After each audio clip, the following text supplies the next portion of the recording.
Se tem uma coisa que eu nunca vou esquecer, é do som do martelo batendo na madeira no dia que me leiloaram, como se eu fosse uma vaca prenha. E eu só tinha 14 anos. Era virgem, ingênua, e não sabia nem o que era ser mulher. Minha filha, se você já sofreu alguma injustiça na vida, se inscreve no canal e fica comigo até o fim dessa história. Porque o que eu vou contar agora talvez ajude alguém que está passando por algo parecido. Meu nome é Isaura. Hoje tenho 82 anos. Moro aqui nessa casinha simples, mas cheia de lembranças que guardo como se fossem fotografias na minha cabeça.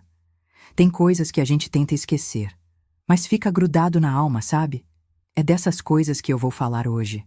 Nasci num lugar chamado São Bento do Sertão, lá no interior da Bahia. Um lugar tão pequeno que nem no mapa aparecia. Era só poeira, algumas casinhas, uma igrejinha e muita, muita miséria. Mas eu era feliz e nem sabia. Meu pai, seu Honório, trabalhava na roça dos outros. A mãe, Dona Josefa, era o meu porto seguro. Uma mulher de mãos calejadas, mas de sorriso fácil. Todo dia, antes do sol nascer, ela já estava de pé, acendendo o fogão a lenha, fazendo café no bule de alumínio amassado que era nosso maior tesouro. O cheiro daquele café, meu Deus, até hoje parece que sinto nas narinas. Era pouco, mas era feito com amor.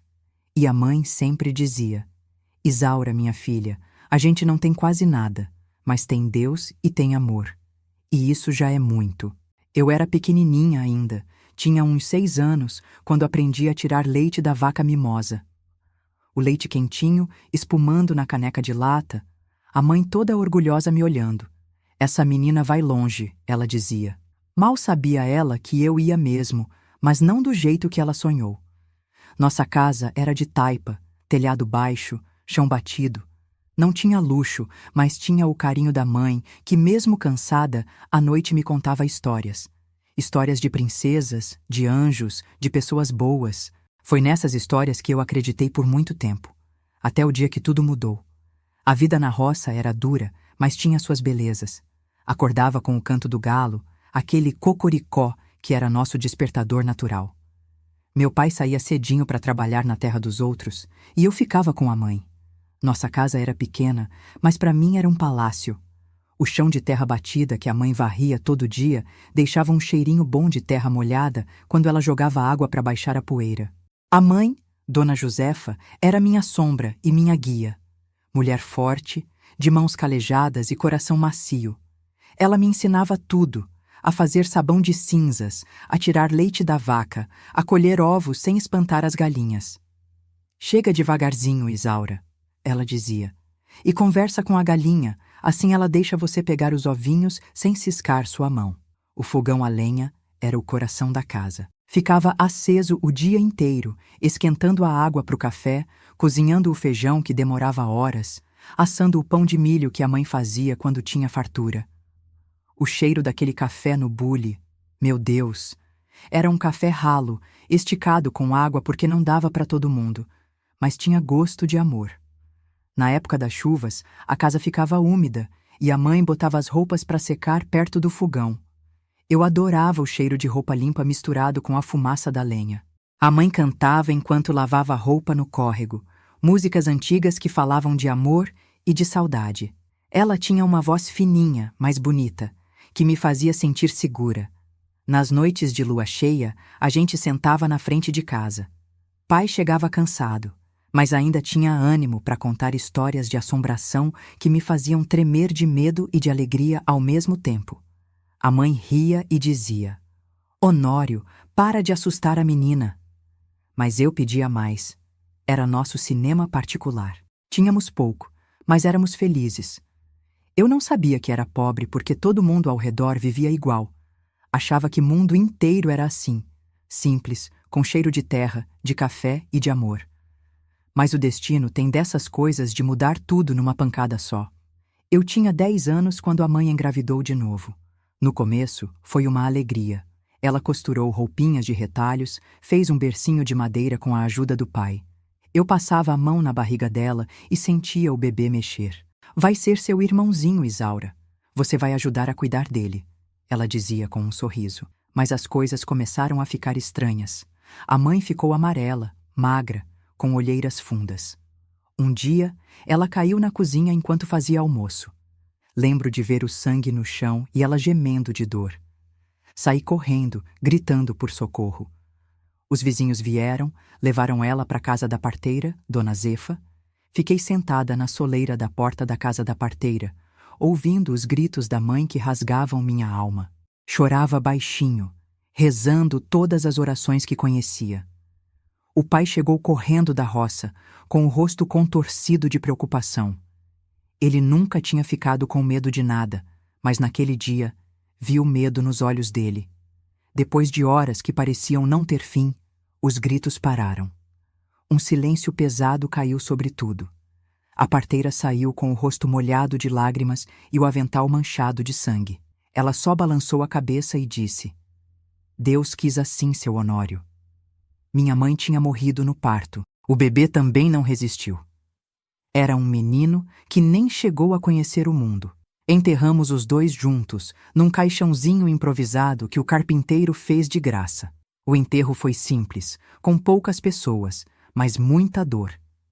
Jogaram terra em cima do caixão e para mim parecia que estavam jogando terra em cima do meu coração.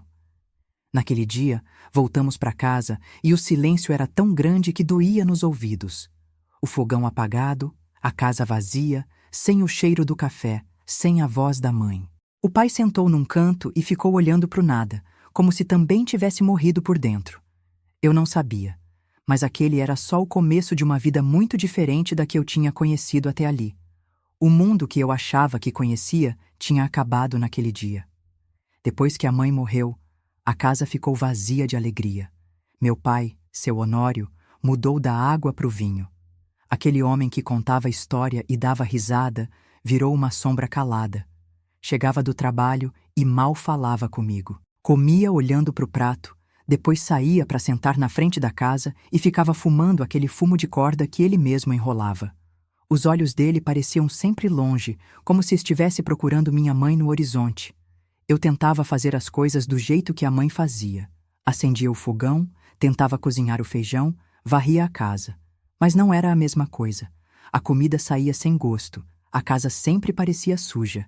E meu pai nem notava meu esforço. Às vezes eu chorava escondida, com a cabeça enfiada no travesseiro para ninguém ouvir. Mas não tinha ninguém para ouvir mesmo. Uma vizinha, Dona Antônia, vinha me ajudar de vez em quando. Me ensinava a cozinhar, a lavar roupa direito. Você precisa aprender, menina, ela dizia, porque seu pai vai arrumar outra mulher logo, logo. Homem não sabe viver sozinho. Eu não acreditava muito nisso. Pensava que meu pai ia ficar de luto pela mãe para sempre. Mas a Dona Antônia estava certa. Não demorou nem 6 meses. Um dia, meu pai chegou em casa mais cedo que o costume. Tinha tomado banho no rio, aparado a barba, colocado a camisa menos surrada. Arruma a casa, Isaura. Vamos ter visita, ele disse, sem olhar direito para mim. Fiz o que pude. Varri tudo, joguei água no chão para baixar a poeira, coloquei um pano limpo na mesa. Matei uma galinha caipira e fiz com arroz, do jeito que a mãe fazia nos dias de domingo. Estava ansiosa, achando que era algum parente distante que vinha nos visitar. Quando o sol já estava baixando, vi meu pai voltando pela estrada de terra. Do lado dele vinha uma mulher que eu nunca tinha visto antes. De longe dava para ver que ela não era dali. Usava um vestido colorido, tinha o cabelo arrumado com uns grampos dourados e um batom vermelho na boca. Andava rebolando, como se tivesse música nos pés. Quando chegaram mais perto, senti um frio na barriga. A mulher era bonita, mas tinha um olhar frio que me deu calafrio.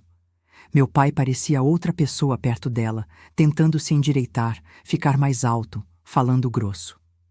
Isaura, essa é Doralice. Ela vai morar com a gente agora, ele disse, como quem anuncia que vai chover. Simples assim. Nem me perguntou se eu queria, se estava de acordo. Como se eu não importasse nada. Doralice me olhou de cima a baixo, como quem avalia uma mercadoria de segunda mão. Esboçou um sorriso que não chegou aos olhos. Então essa é a menina, ela disse para o meu pai, não para mim, como se eu não estivesse ali. Naquela mesma noite, ela já dormiu no quarto com meu pai. E no dia seguinte, começou a mudar tudo. Pegou as panelas da minha mãe e disse que estavam muito velhas, que precisava de panelas novas. As roupas da minha mãe que eu guardava como tesouro, ela juntou tudo e deu para uma mulher que passava vendendo bugigangas. Não precisa ficar com tralha velha dentro de casa, ela disse quando me viu chorando. Sua mãe já foi, menina. E agora eu sou a dona da casa. Desde o primeiro dia, senti que ela não me aceitava. Me olhava como se eu fosse um estorvo, algo que atrapalha. Quando meu pai não estava por perto, ela nem disfarçava. Vai buscar água no poço, vai tratar das galinhas, vai limpar o chiqueiro dos porcos. Ordens, ordens e mais ordens, sem um pingo de carinho. Ela me tirava a comida. Menina que não trabalha direito não merece comer bem, dizia enquanto pegava o pedaço melhor da carne e dava para o meu pai. Para mim, sobrava a beirada magra, os ossos, o arroz que grudava no fundo da panela. Doralice proibiu minhas brincadeiras. Já tá grande demais para ficar brincando por aí, ela dizia. Minhas bonecas de pano que a mãe tinha feito sumiram. As histórias antes de dormir acabaram. Em vez disso, trabalho pesado o dia inteiro, até minhas mãos ficarem em carne viva. E o pior de tudo, meu pai via e não fazia nada. Quando eu tentava reclamar, ele só dizia: respeita sua madrasta, Isaura. Doralice está certa. Você precisa aprender a ser mulher. Eu não sabia ainda, mas estava prestes a aprender do jeito mais cruel o que alguns homens acham que é ser mulher. A vida com Doralice foi piorando a cada dia. Ela começou a me chamar de imprestável, de encosto, de peso morto.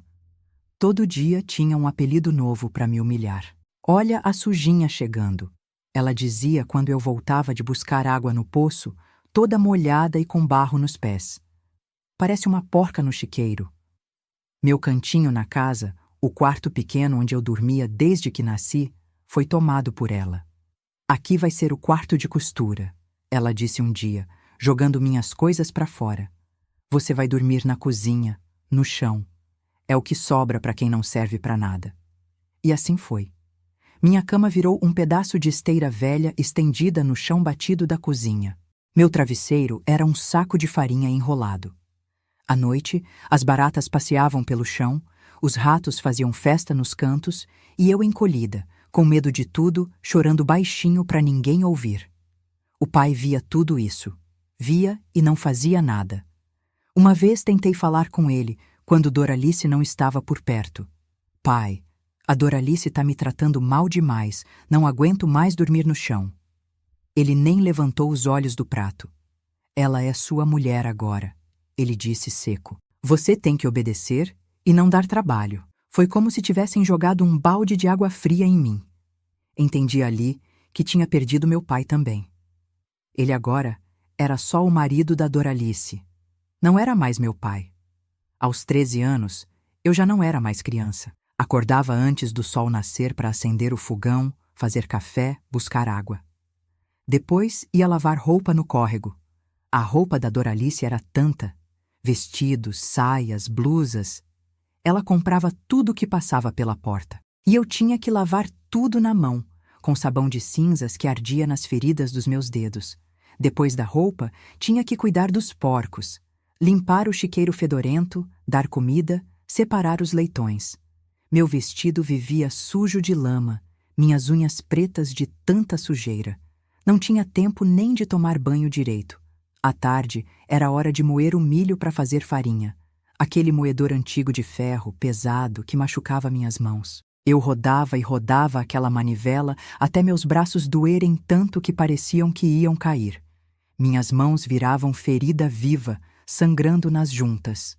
Quando terminava, ainda tinha que ajudar a fazer janta, lavar os pratos, varrer a casa. Ia dormir exausta, com o corpo doendo, só para acordar no outro dia e começar tudo de novo. E a Doralice?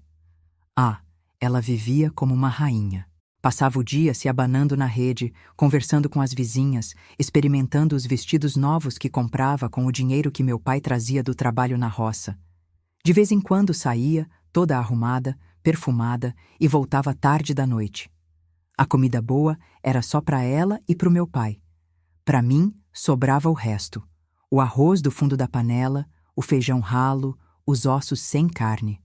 Fui ficando magra, fraca, com os braços finos que pareciam galhos secos. Minha única amiga era a Tonha, filha da dona Antônia, que às vezes vinha me ver escondido. Ela me trazia um pedaço de bolo, uma fruta, qualquer coisa para matar minha fome. A gente conversava rápido, porque se a Doralice visse, não deixava mais a Tonha chegar perto de mim. Ela te odeia, Tonha me disse um dia. Minha mãe falou que é porque você é bonita, mesmo maltratada, e ela tem medo que seu pai perceba que você tá virando moça. Eu nem me achava bonita. Como podia ser? Toda suja, maltratada, com o cabelo sempre emaranhado porque nem pente eu tinha. Mas a Tonha insistia. Olha no espelho d'água, Isaura. Você tem os olhos da sua mãe.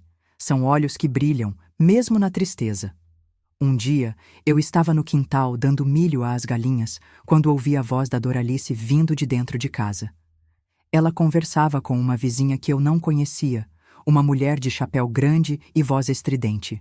Essa menina tá me dando trabalho demais, Doralice dizia. E agora tá virando moça. Daqui a pouco aparece algum moleque querendo namorar e aí é só problema. E por que você não casa ela logo? A mulher respondeu. Tem muito homem por aí querendo uma menina nova para cuidar da casa. Foi aí que ouvi a frase que gelou meu sangue. A Doralice deu uma risada seca e disse: essa aí não vai dar prejuízo, não. Já já eu dou um jeito de vender. Tenho umas ideias, vai me render um bom dinheiro. Vender. Ela tinha dito vender, como se eu fosse uma galinha, um porco, uma coisa qualquer. Naquela noite, não consegui dormir. Fiquei olhando para o teto de palha da cozinha, sentindo o coração bater acelerado. O que ela queria dizer com aquilo? Será que era possível vender uma pessoa? E meu pai, será que ia deixar? Só sei que dali em diante comecei a ter ainda mais medo da Doralice. E com razão, porque o pior ainda estava por vir. Não demorou muito para eu descobrir o que a Doralice tinha planejado para mim. Numa quinta-feira, acordei com ela me sacudindo ainda de madrugada. Levanta, menina. Hoje você vai para a feira comigo. Achei estranho. Ela nunca me levava para a feira. Dizia que eu era feia demais para andar com ela na rua. Mas obedeci, com medo de apanhar.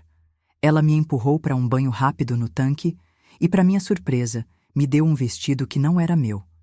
De quem é esse vestido? Perguntei assustada. É seu agora. Veste logo e não faz pergunta. Era um vestido de moça, não de menina. Azul claro, com uns bordados na frente. Ficava grande em mim, caía nos ombros. Eu nunca tinha usado nada assim. Minhas roupas eram sempre velhas, remendadas, sujas de tanto trabalho. Doralice me penteou com uma escova dura que arrancava meus cabelos. Jogou um perfume forte em mim que me fez espirrar. Depois me olhou de cima a baixo e disse: vai ter que servir. Meu pai nem apareceu para ver a gente saindo. Soube depois que ele tinha ido pescar bem cedo, como se já soubesse o que ia acontecer e não quisesse estar por perto. A feira ficava na cidade vizinha. Era dia de leilão de gado. Os homens se reuniam num curral grande para ver os animais sendo mostrados e vendidos. Tinha um homem com chapéu que ficava em cima de um caixote, batendo um martelo quando fechava negócio. Doralice me levou para o fundo da feira, onde tinha umas barracas com gente vendendo de tudo. Panela, roupa, remédio. Ela me mandou sentar num banco e ficar quieta. Fica calada. Vai ser bom para todo mundo, ela disse, arrumando meu vestido, puxando para baixo para mostrar mais meus ombros. E sorri. Pelo amor de Deus, quem vai querer uma menina com essa cara de choro? Não entendi nada. Quem ia querer o quê? Por que eu tinha que sorrir? Tentei perguntar, mas ela me deu um beliscão forte e saiu, dizendo que ia trazer o interessado. Fiquei ali, tremendo de medo e de vergonha. As pessoas passavam e olhavam para mim com curiosidade. Eu queria sumir, queria correr, mas não tinha para onde ir. Se fugisse, para onde iria? Não conhecia ninguém além daquele pedaço de mundo onde vivia. Depois de um tempo, vi a Doralice voltando. Ao lado dela vinha um homem alto, de chapéu de couro, com o rosto todo marcado pelo sol. Tinha a barba por fazer, os olhos pequenos e fundos e uma cicatriz que cortava a sobrancelha direita. Devia ter uns 40 anos, talvez mais. É essa, Doralice disse para o homem, me apontando como se eu fosse uma galinha à venda. Nunca deu trabalho, é virgem, sabe fazer todo o serviço de casa. O homem parou na minha frente. Me olhou de cima a baixo, como se estivesse avaliando uma novilha na feira. Seus olhos passaram pelo meu rosto, desceram pelo meu corpo magro, pararam nos meus pés descalços. Não disse nada, só olhou. Levanta, menina, deixa o seu Arlindo ver você direito, Doralice ordenou. Trêmula, me levantei. O homem, seu Arlindo, circulou ao meu redor, ainda em silêncio. Depois parou e fez um sinal com a cabeça para Doralice. Os dois se afastaram um pouco e começaram a conversar baixo. Eu só ouvia pedaços. Precisa ser bem tratada, trabalha duro, nunca deu problema. Depois voltaram. Seu Arlindo se aproximou de mim e perguntou com uma voz grossa que me fez tremer mais ainda. Qual seu nome, menina? Isaura, respondi, quase sem voz. Sabe cozinhar? Lavar? Cuidar de casa? Fiz que sim com a cabeça, sem conseguir falar. Ela é ótima, Doralice se intrometeu. Criada na roça, acostumada com trabalho pesado. Vai servir bem para o senhor. Servir? Como assim servir? Foi aí que comecei a entender o que estava acontecendo. Eles estavam me vendendo. Como se vende uma vaca, uma cabra, um saco de farinha. Vi quando seu Arlindo tirou do bolso um papel dobrado e entregou para Doralice. Ela abriu, leu e sorriu satisfeita. Depois, os dois foram até um homem sentado numa mesa improvisada, o mesmo que batia o martelo no leilão do gado. Quero registrar a venda, ouvi seu Arlindo dizer. O homem pegou um livro grande, escreveu alguma coisa e bateu o martelo na mesa de madeira. O som ecoou na minha cabeça como um trovão. Paft! Era o som da minha vida sendo decidida sem que eu pudesse fazer nada. Depois, seu Arlindo voltou e me disse: Vamos, menina, agora você vem comigo. Olhei para Doralice implorando com os olhos. Ela nem ligou. Estava contando o que parecia ser dinheiro. O que aconteceu? Consegui perguntar com a voz embargada. Você foi vendida, menina boba, ela respondeu, sem nem olhar para mim. Seu Arlindo agora é seu dono. Ele me deu 2 sacos de arroz, um bode gordo e um pedaço de terra para o seu pai. Foi um bom negócio. Naquela hora, senti como se o mundo tivesse acabado de novo. Primeiro perdi minha mãe. Depois meu pai me abandonou. E agora eu tinha sido vendida como um animal. E meu pai? Perguntei, com as lágrimas já escorrendo. Seu pai concordou com tudo, ela disse, seca. Agora vai, não faz desfeita pro seu Arlindo. Saí da feira como quem sai de um pesadelo, mas estava acordada. Seu Arlindo me levou num carro de boi velho que balançava tanto que meu estômago embrulhava. Eu sentada num canto, ele no outro, sem dizer uma palavra. Só o barulho das rodas na estrada de terra e meu coração batendo forte de medo. Chorei baixinho o caminho todo. Não sabia o que ia acontecer comigo. Na minha cabeça de menina, imaginava o pior. Tinha ouvido histórias de moças que eram levadas por homens e nunca mais voltavam. Ou voltavam diferentes, com olhar morto. A viagem durou quase um dia inteiro. Quando a noite caiu, paramos numa venda à beira da estrada. Seu Arlindo comprou um pedaço de rapadura e me deu. Foi a primeira gentileza. Mas eu estava com tanto medo que nem consegui comer. Come, menina. Vai precisar de força, ele disse, com aquela voz grossa que me assustava. Seguimos viagem. O céu foi ficando estrelado, bonito demais para uma noite tão triste. Eu olhava as estrelas e pensava na minha mãe. Será que ela estava me vendo lá de cima? Será que sabia o que tinha acontecido comigo? Já era quase manhã quando chegamos na fazenda do seu Arlindo. Era maior que qualquer coisa que eu já tinha visto.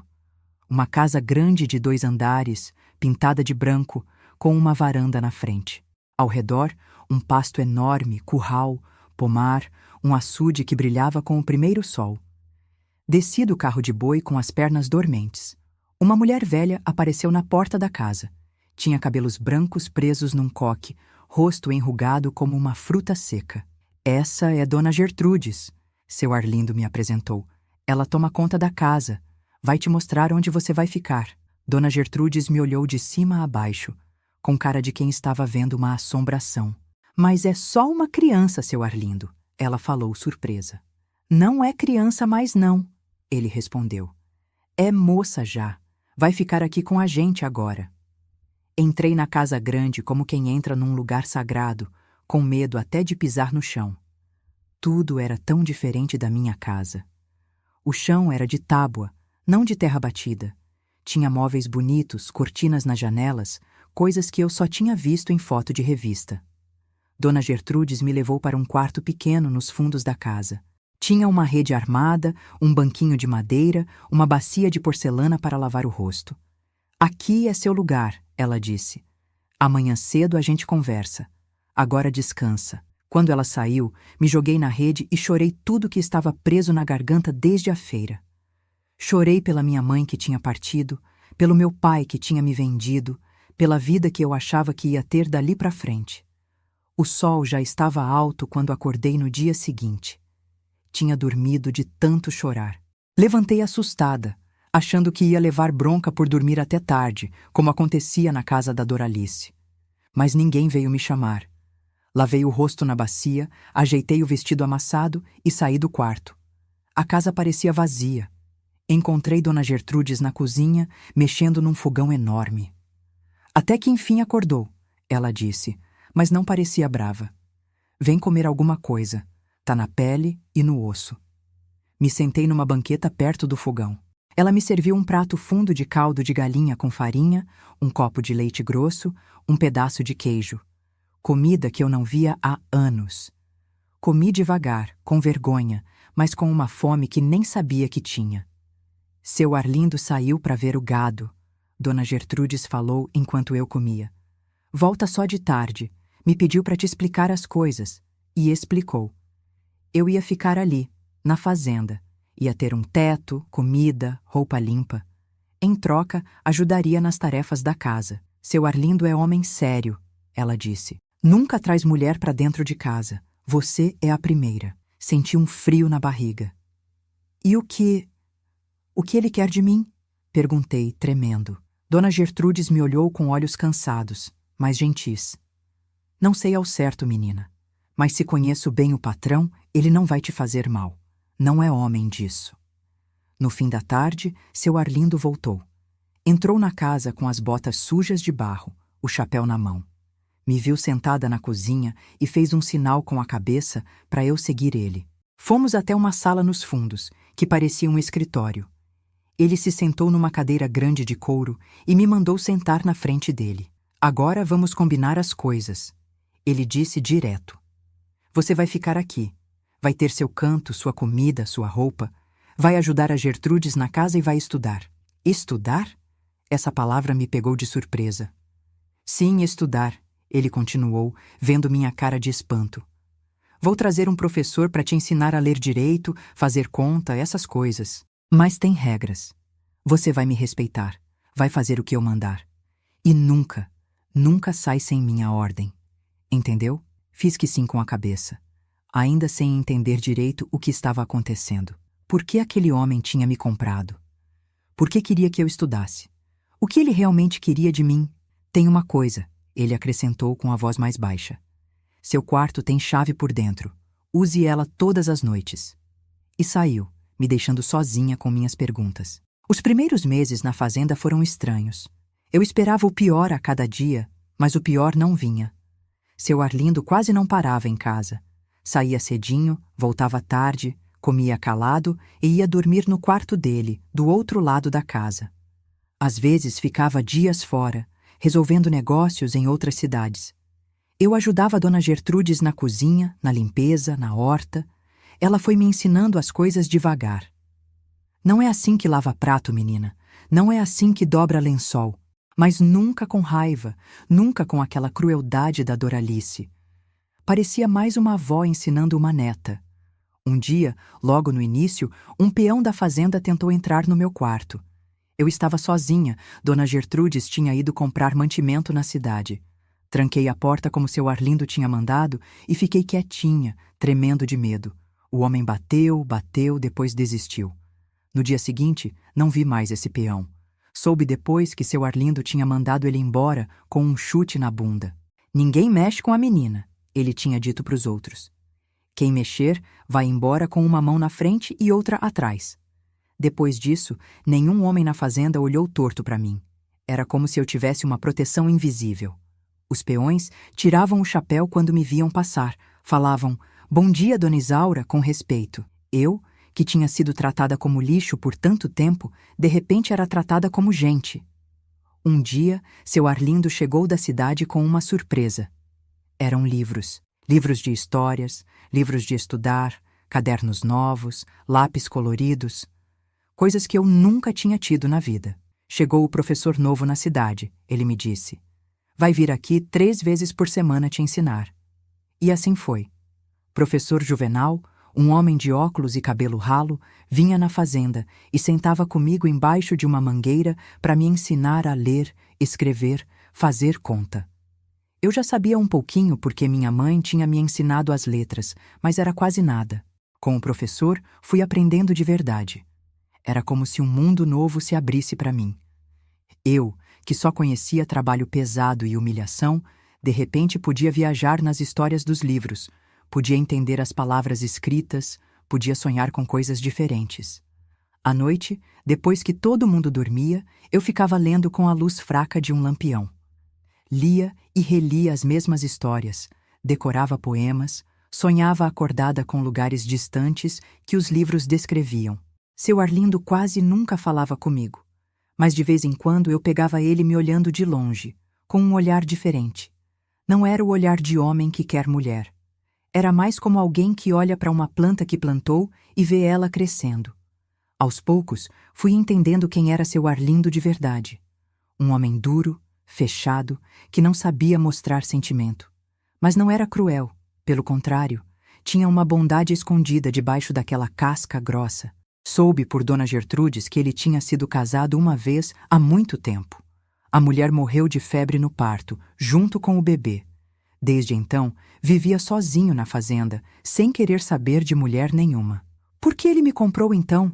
Perguntei para Dona Gertrudes um dia. Acho que ele viu em você a filha que não teve, ela respondeu, olhando para o horizonte. Ou talvez estivesse cansado de viver só com uma velha como eu. Com o tempo, comecei a ver seu Arlindo não como um marido, nem como um dono, mas como um protetor esquisito. Um homem que tinha me tirado do inferno e me dado uma chance, mesmo que do jeito dele, sem muita conversa. Ele nunca encostou um dedo em mim. Dormia no alpendre nas noites quentes, ou no quarto dele, nas noites frias. Às vezes, quando estava na sala, me chamava para ler alto para ele. Sentava na cadeira de balanço, fechava os olhos e ficava ouvindo minha voz. Você lê bonito, menina, ele disse uma vez, num raro momento de elogio. Os anos foram passando assim, eu crescendo, aprendendo, me transformando de menina em mulher de verdade. Não daquela maneira cruel que Doralice falava, mas do meu jeito, com meu tempo. Aos 16, já sabia ler e escrever melhor que muita gente da cidade. Aos 17, ajudava o professor Juvenal a ensinar as crianças dos peões da fazenda. Quando completei 18 anos, seu Arlindo me chamou no escritório. Estava sentado na mesma cadeira de sempre, com o mesmo olhar sério. Mas alguma coisa estava diferente. Você não é mais menina, ele disse, direto como sempre. É uma mulher agora. E mulher tem que escolher seu caminho. Fiquei quieta, sem entender direito. Tenho 2 caminhos para te oferecer, ele continuou. Ou você casa comigo e fica aqui para sempre, como dona da casa. Ou te dou dinheiro para você ir embora, estudar na cidade grande, seguir sua vida. A pergunta me pegou de surpresa. Por um momento pensei na segunda opção. Ir embora, ser livre, conhecer o mundo que eu só tinha visto nos livros. Mas depois pensei no que seria de mim sozinha numa cidade estranha. E mais que isso, percebi que aquela fazenda já era meu lar. E seu Arlindo, com seu jeito quieto, seu respeito esquisito, já era uma espécie de família para mim. Prefiro ficar, respondi sem hesitar. Aqui me sinto segura.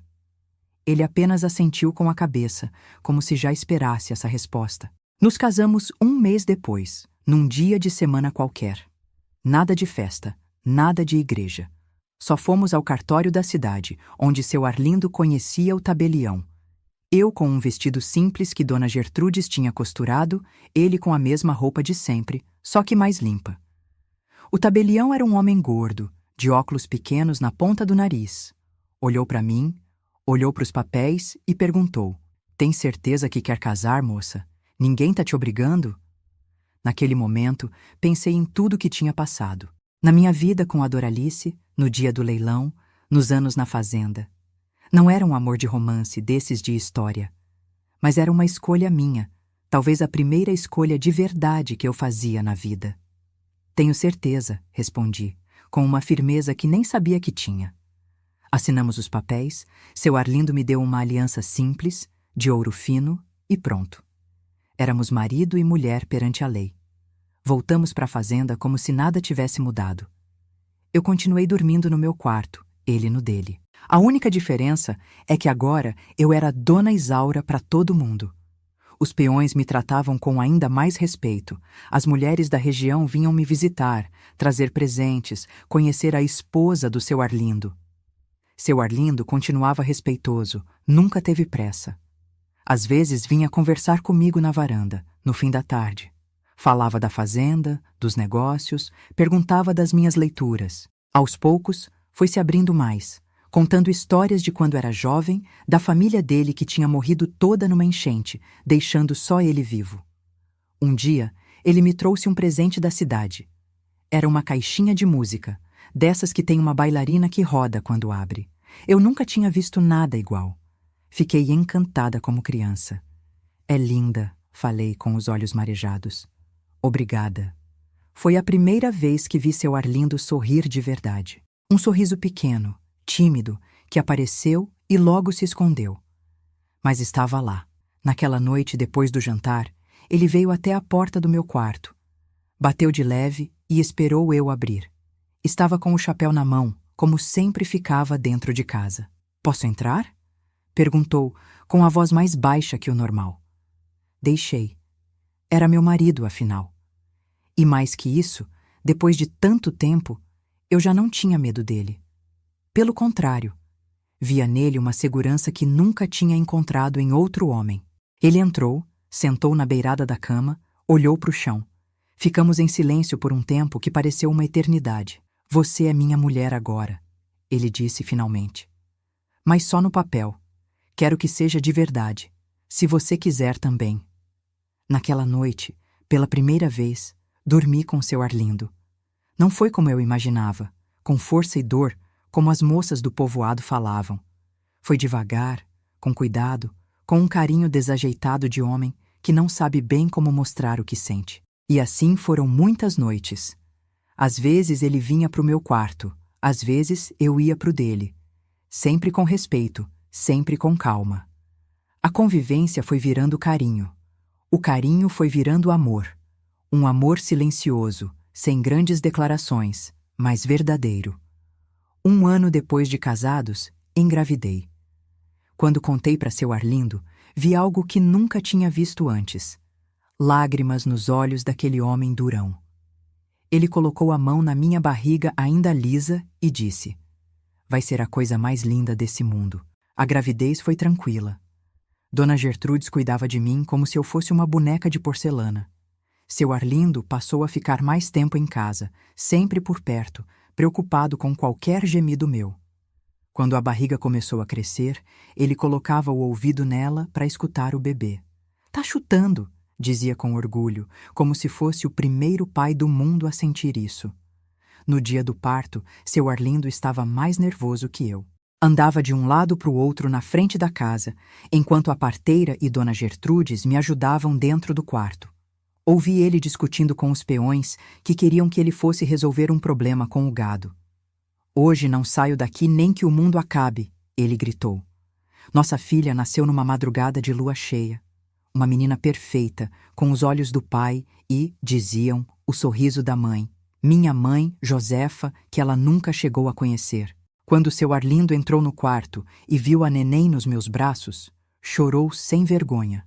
Pegou ela com medo de quebrar, as mãos grandes e calejadas segurando aquele corpinho pequeno como se fosse feito de vidro. Como vamos chamar? Ele perguntou, sem tirar os olhos dela. Josefa, respondi. Como minha mãe. Ele concordou na hora e ficou repetindo o nome, como se tivesse medo de esquecer. Josefa, Josefa, minha filha Josefa. A partir daquele dia, seu Arlindo mudou. O homem calado, de poucas palavras, virou um pai babão. Saía mostrando a menina para todo mundo, contava os progressos dela, o primeiro sorriso, o primeiro dente, os primeiros passos. Nossa casa, que já era boa, ficou melhor ainda. Agora tinha risada de criança, tinha amor nos cantos, tinha vida de verdade. Pela primeira vez desde que minha mãe morreu, senti que tinha uma família de verdade. Uma família que eu mesma tinha construído, apesar de tudo que passamos. A vida seguia feliz com nossa pequena Josefa. Ela crescia forte, inteligente, cheia de vida. Tinha os olhos espertos do pai e diziam o jeito determinado da mãe. Seu Arlindo, que agora eu chamava só de Arlindo, vivia para essa menina. Ensinava ela a montar, a conhecer o nome das plantas, a entender as nuvens do céu que anunciavam chuva ou seca. Josefa já tinha 5 anos quando notei que Arlindo não estava bem. Começou com uma tosse seca que não passava. Ele disfarçava, dizia que era poeira da estrada, que logo melhorava. Mas não melhorou. Uma manhã, levantei mais cedo que o costume e fui até a cozinha. Encontrei Arlindo debruçado na pia, tossindo. Quando ele virou para mim, vi o horror. Sangue escorrendo pelo canto da boca, manchando a camisa branca. Não é nada, ele disse, limpando com as costas da mão. Só uma tosse forte. Mas eu sabia que era algo grave. Pedi, implorei que ele fosse ao médico na cidade. Ele resistiu, como sempre resistia a qualquer coisa que o afastasse da fazenda. Mas acabou cedendo quando viu o medo nos meus olhos. O doutor da cidade não deu esperanças. É o pulmão, ele disse, depois de examinar Arlindo. Provavelmente câncer. Precisaria ir para a capital fazer exames, iniciar um tratamento. Arlindo ouviu tudo calado, o rosto como pedra. No caminho de volta, só falou uma coisa. Não vou sair daqui. Quero morrer na minha terra. Tentei argumentar, chorei, briguei. Mas conhecia aquele homem bem demais para saber que, quando decidia algo, não voltava atrás. Ele era como uma árvore antiga. Suas raízes eram fundas demais para ser arrancadas. Os meses seguintes foram um lento desfalecer. Arlindo ia perdendo as forças, a cor, o vigor. A tosse piorava dia a dia. Às vezes, o sangue vinha em tanta quantidade que molhava toda a fronha do travesseiro. Mesmo assim, ele se recusava a ficar na cama. Vou morrer em pé, dizia, teimoso como sempre. Dona Gertrudes, já bem velhinha, fazia chás de todo tipo de erva. Rezava, acendia velas, prometia tudo aos santos. Eu mandei buscar remédios na capital, chamei curandeiros, tentei de tudo. Mas a morte é um bicho teimoso que, quando decide levar alguém, não há reza nem remédio que impeça. Josefa, pequena mas sabida, percebia que algo estava errado. Por que o pai está tão magro? Por que o pai não me leva mais para andar a cavalo? Eu inventava desculpas, tentava proteger a menina daquela dor que eu mesma mal conseguia suportar. Uma noite, Arlindo teve uma crise pior. Tossiu tanto que achei que ia morrer ali mesmo. Quando acalmou, me chamou para perto da cama. Isaura, ele disse, com a voz fraca que mal saía, preciso acertar as coisas antes de ir. Fiz que não com a cabeça, não queria ouvir aquilo. Mas ele insistiu. Amanhã cedo, manda chamar o tabelião. Preciso deixar tudo no papel. A fazenda, o gado, as terras, tudo tem que ficar para você e para a menina. No dia seguinte, o tabelião veio. Era o mesmo homem gordo do cartório que tinha nos casado anos atrás. Arlindo estava fraco, mas fez questão de se sentar na cadeira, de se vestir direito, como se fosse para a cidade. Quero passar tudo pro nome da minha mulher e da minha filha, ele disse pro tabelião. Tudo. Não quero que ninguém conteste depois que eu for. O tabelião escreveu. Arlindo assinou com a mão trêmula e o documento ficou pronto. Eram tantas terras, tanto gado, tanta coisa que eu nem sabia direito o que tínhamos. Arlindo tinha feito a fazenda prosperar nos últimos anos, comprando terra dos vizinhos, aumentando o rebanho. Agora tô tranquilo, ele disse depois que o tabelião saiu.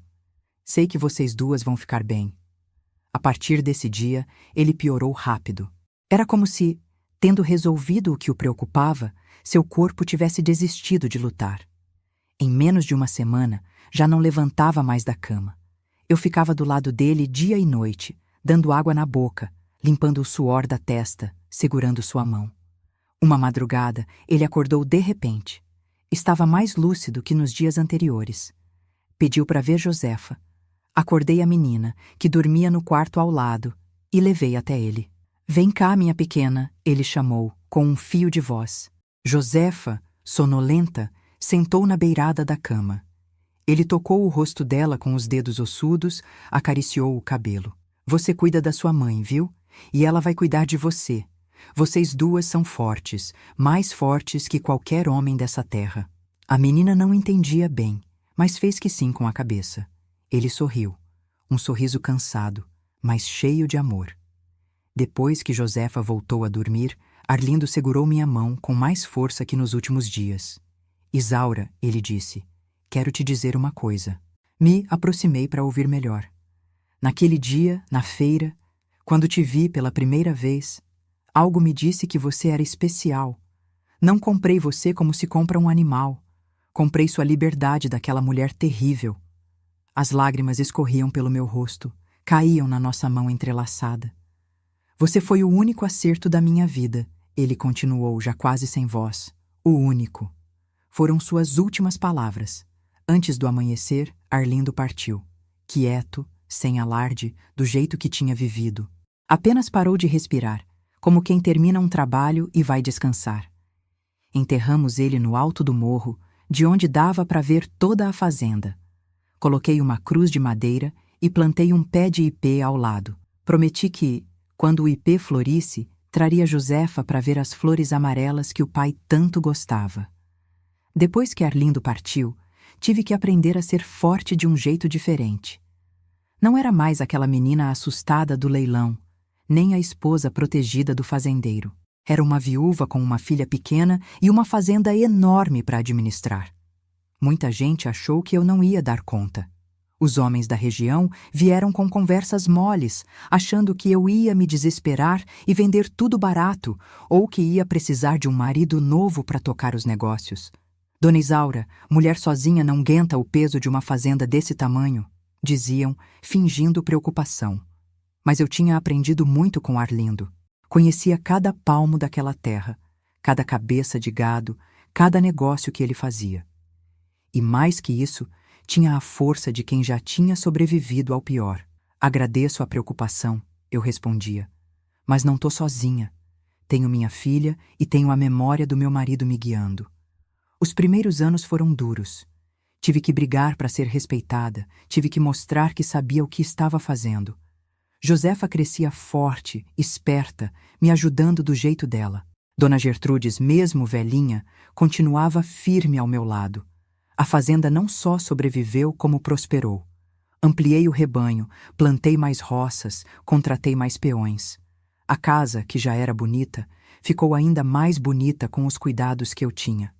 Virei referência na região, a viúva do seu Arlindo, que soube honrar o legado do marido. Josefa já tinha 10 anos quando aconteceu algo que eu nunca esperei. Era um dia de chuva forte, daquelas que lavam a alma da terra. Eu estava na varanda, vendo a água cair, quando um dos peões veio correndo, todo molhado. Dona Isaura, tem uma mulher lá na porteira. Tá caída, parece doente, diz que conhece a senhora. Peguei uma capa de chuva e fui ver quem era. Quando cheguei na entrada da fazenda, quase não acreditei no que via. Caída na lama, encharcada, magra como um graveto, estava Doralice, minha madrasta, a mulher que tinha me vendido como animal. Por um momento fiquei paralisada. 1000 sentimentos me atravessaram de uma vez: raiva, medo, nojo e algo parecido com pena. Ela estava tão acabada que mal dava para reconhecer aquela mulher bonita que um dia tinha chegado na casa do meu pai. Isaura, ela gemeu quando me viu. Me ajuda, pelo amor de Deus. Mandei os peões carregarem ela até um galpão próximo da casa. Não quis levar para dentro.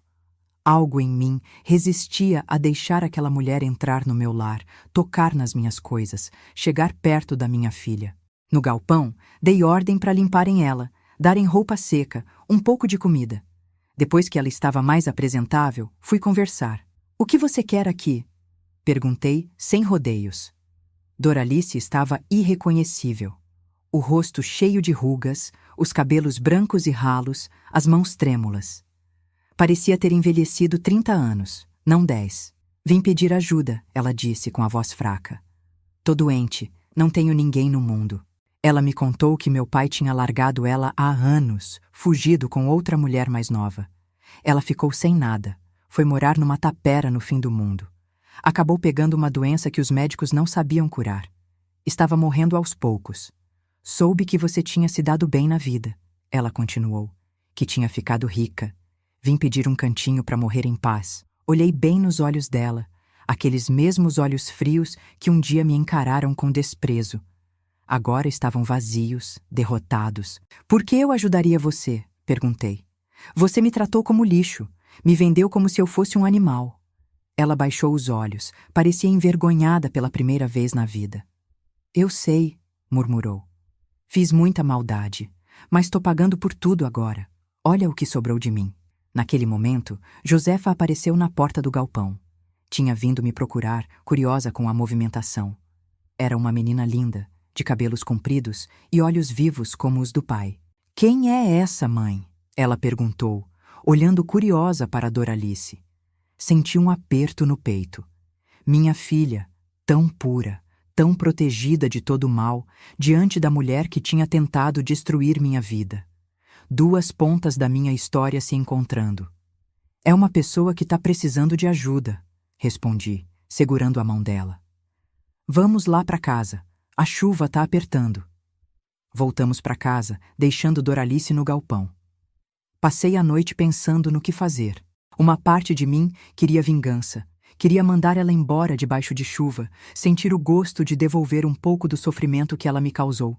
Mas outra parte, talvez a parte que minha mãe tinha plantado em mim, ou que Arlindo tinha cultivado, sabia que isso não ia me trazer paz. Na manhã seguinte, voltei ao galpão com uma marmita de comida quente e alguns remédios. "Vou chamar o médico da cidade para te ver", disse para ela, "e vou pagar uma ambulância para te levar para o hospital da capital. Lá tem tratamento melhor." Os olhos dela se encheram de lágrimas. "Você vai me deixar ficar aqui?" "Não", respondi firme. "Não posso te ter debaixo do meu teto, mas não vou te deixar morrer como um cachorro na estrada." Ela tentou pegar minha mão, mas recuei. "Você me vendeu como se eu fosse bicho", falei, olhando nos olhos dela. "E eu venci. Não por causa do que você fez, mas apesar do que você fez." Horas depois, vi a ambulância levando Doralice embora. Eu e Josefa, de mãos dadas, observamos do alto da varanda. Minha filha não entendia bem o que estava acontecendo, mas sentiu que era importante. "Quem era ela de verdade, mãe?" perguntou Josefa. "Alguém que me ensinou que a gente sempre pode escolher que tipo de pessoa quer ser", respondi, abraçando minha filha. Nunca mais vi Doralice. Soube, tempos depois, que ela morreu naquele mesmo ano no hospital da capital. Não senti nem alegria nem tristeza. Apenas a certeza de que tinha feito o que era certo, não o que era fácil. Os anos foram passando como água de rio, que corre sem pedir licença. Josefa cresceu, se tornou uma moça linda e estudada. Mandei ela para a escola na cidade, depois para o colégio interno na capital. Queria que tivesse todas as oportunidades que eu não tive. Quando voltou formada professora, me deu o maior orgulho da vida. Minha filha, que tinha nascido numa fazenda no meio do nada, agora sabia mais que muita gente importante. Lia livros grossos, escrevia bonito, falava de coisas que eu nem entendia direito. "Mãe, quero abrir uma escola aqui na fazenda", ela me disse um dia. "Para as crianças dos peões, para os filhos dos vizinhos. Tem tanta criança por aí sem chance de aprender." Achei a ideia maravilhosa. Reformamos um galpão grande perto da casa principal, compramos carteiras, quadro negro, material escolar. Josefa colocou o nome de Escola Rural Arlindo, em homenagem ao pai que nunca esqueceu. No primeiro dia, Apareceram 15 crianças. No fim do mês, já eram mais de 30. A fama da escola foi se espalhando e logo vinha gente de longe para estudar com a professora Josefa, filha da dona Isaura. Eu ajudava como podia. Não sabia ensinar as letras difíceis nem as contas complicadas, mas sabia contar histórias, ensinar sobre as plantas, sobre os animais, sobre a vida na terra. As crianças me chamavam de vó Isaura, mesmo as que não tinham nada a ver comigo. A fazenda continuava prosperando. Tive propostas boas de compra, mas nunca pensei em vender. Aquela terra era mais que um pedaço de chão. Era a história da minha vida, o futuro da minha filha, a memória do homem que me salvou. Josefa casou com um rapaz bom, filho de um fazendeiro vizinho. Tiveram 3 filhos, meus netos queridos, Pedro, Ana e o caçulinha, que botaram o nome de Arlindo em homenagem ao avô que não conheceu. Nunca mais me casei. Não por falta de pretendente. Tive vários ao longo dos anos. Homens bons, trabalhadores, que teriam sido bons maridos. Mas meu coração já tinha encontrado seu lugar com Arlindo. Preferi guardar aquele amor intacto, como uma joia rara que não se empresta nem se troca. Fui ficando mais velha, mais sábia, talvez. As mãos se encheram de manchas, o cabelo embranqueceu, o corpo foi perdendo a força. Mas a cabeça continuou boa, graças a Deus. E o coração também. Um dia, já com Josefa adulta e com seus próprios filhos, ela me perguntou algo que me pegou de surpresa. Mãe, você nunca me contou direito como conheceu meu pai. Sempre fala por cima, muda de assunto. O que aconteceu de verdade? Percebi que era hora de contar. Minha filha já era mulher feita, mãe de família. Podia entender. Sentamos na varanda, como tantas vezes Arlindo e eu tínhamos sentado, e contei tudo. Desde o início. A morte da minha mãe, a chegada da Doralice, os maus tratos, o leilão, a venda. Josefa chorou quando ouviu. Chorou de raiva, de tristeza, de amor. Como você conseguiu, mãe? Como não ficou com ódio de todo mundo depois disso? O ódio é um fogo que queima primeiro quem carrega, respondi, repetindo algo que Arlindo tinha me ensinado. Aprendi que a gente pode escolher. Ou vive alimentando as mágoas, ou vive construindo o que é bom. Depois dessa conversa, Josefa começou a dar aulas especiais para meninas da região. Aulas sobre valor próprio, sobre direitos, sobre não aceitar maus tratos. Para que nenhuma menina passe pelo que minha mãe passou, ela dizia. Virou um trabalho bonito. As moças vinham de longe para ouvir a professora Josefa falar. Algumas chegaram trazendo histórias parecidas com a minha, de abuso, de abandono, de dor. E encontravam ali um lugar de acolhimento, de força. Na parede da sala da nossa casa, em lugar de honra, mantive sempre uma fotografia de Arlindo. Não era daquelas fotos posadas de estúdio. Era ele no trabalho, de chapéu de couro na cabeça, olhando para o horizonte com aquele sorriso tímido que raramente mostrava. Ao lado da foto, coloquei a aliança que ele me deu no dia do casamento. Os anos foram passando, os netos crescendo, a vida seguindo seu curso.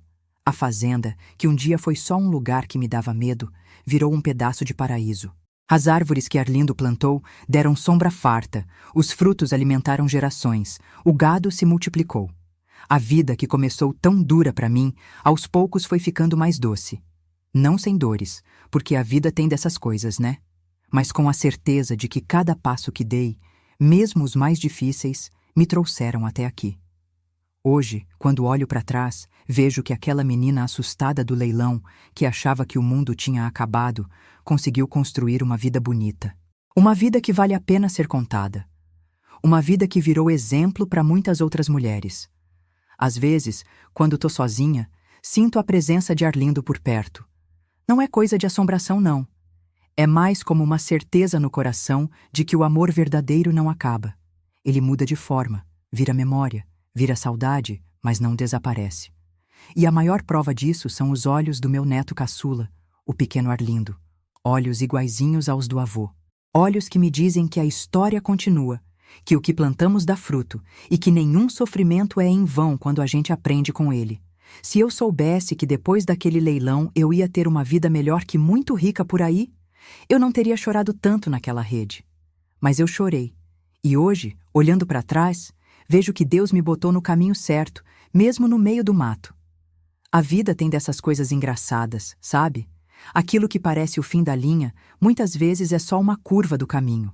Quando eu fui vendida com 14 anos, achei que minha vida tinha acabado, que não tinha mais esperança, nem futuro, nem nada pela frente.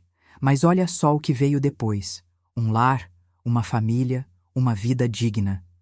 Às vezes me perguntam se eu tenho raiva da Doralice, do meu pai que permitiu aquilo tudo.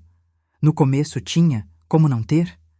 Era uma raiva que queimava por dentro, que me acordava de noite. Mas com o tempo, essa raiva foi diminuindo. Não por eles merecerem perdão, mas porque eu merecia paz. Aprendi que carregar ódio é como andar com uma brasa na mão. Quem mais se queima é a gente mesmo. E que perdoar não é dizer que o que fizeram foi certo, mas é soltar o peso de carregar aquela dor para sempre. Aprendi também que a vida não é feita só do que recebemos, mas do que fazemos com o que recebemos. Muita gente passa por coisa ruim e se torna ruim também.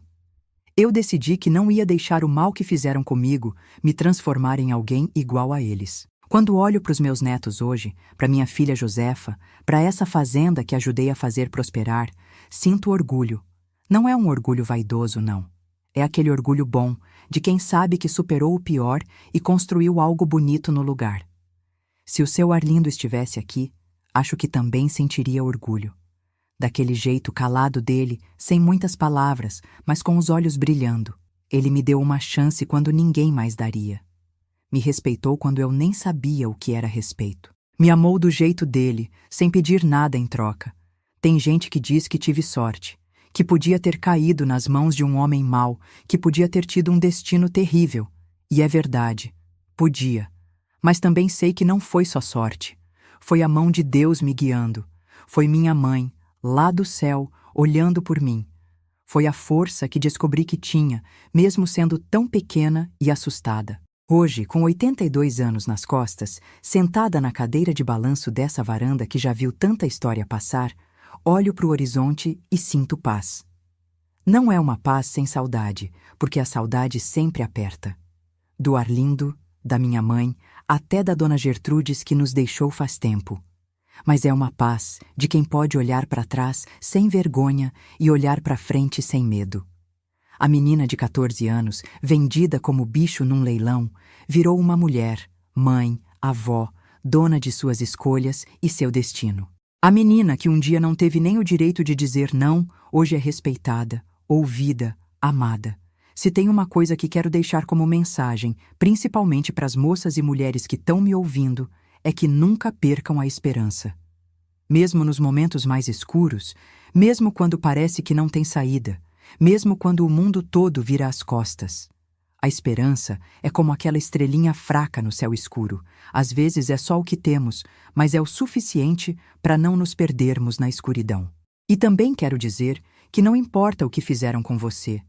O que importa é o que você faz depois disso. A gente não escolhe as cartas que recebe na vida, mas escolhe como vai jogar com elas. Eu joguei do jeito que pude, com as cartas que tinha. E hoje, posso dizer que não foi um jogo ruim. Tive dores, sim, mas também tive alegrias maiores que qualquer dor. Tive perdas, mas também tive ganhos que nem sonhava ser possível. Se minha história chegou até seu coração, se te fez pensar, se te deu um pouquinho de força para seguir em frente, me faz um favor? Se inscreve aqui no canal e compartilha com alguém que precisa lembrar que depois da tempestade, vem a colheita. E se você está passando por uma tempestade agora, aguenta firme. A chuva passa, o vento acalma e o sol sempre, sempre volta a brilhar. Às vezes demora mais do que a gente gostaria, mas volta. E quando você menos esperar, vai estar colhendo frutos que nem sabia que tinha plantado. Essa é minha história. A história de Isaura, que um dia foi vendida como mercadoria e hoje conta sua vida como um testemunho de superação. Não é uma história de coitadinha, é uma história de força. Não é para dar pena, é para dar esperança. Obrigada por me ouvir até aqui. Que Deus abençoe o caminho de cada um de vocês, como abençoou o meu, mesmo quando eu duvidava que Ele estivesse olhando.